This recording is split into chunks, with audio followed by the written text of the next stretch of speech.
Oh my god, it took me a while, but I am finally back with another Kandi tutorial. This time I'm showing you how to make the smallest rotator cuff imaginable. So this is going to take a total of 252 beads, 210 for the actual cuff itself, and then 42 for the single that's going to go on top of it to be the rotator.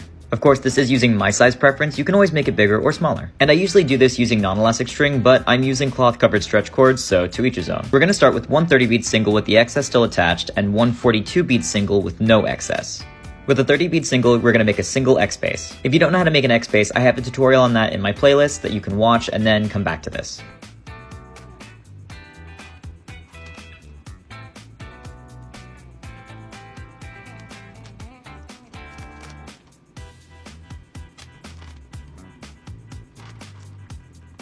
Once you're done with that, you're going to tie it off, but keep the excess on. Next, we're going to make the bumper. So you're going to start on the inside of the first connector bead, string on 5 beads, and then go through the next connector bead.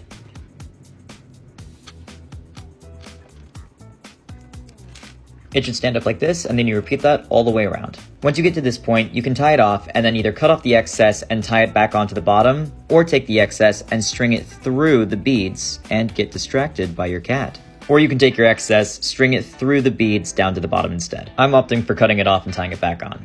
Once your cat's determined to ruin your life, you can take that 42 bead single you made at the beginning and put it onto the cuff. It's just going to sit there while you make the second row of bumpers to lock it in. You just repeat the steps you did here, up here. I do also have a tutorial on different bumper types in case you want to make something different or bigger.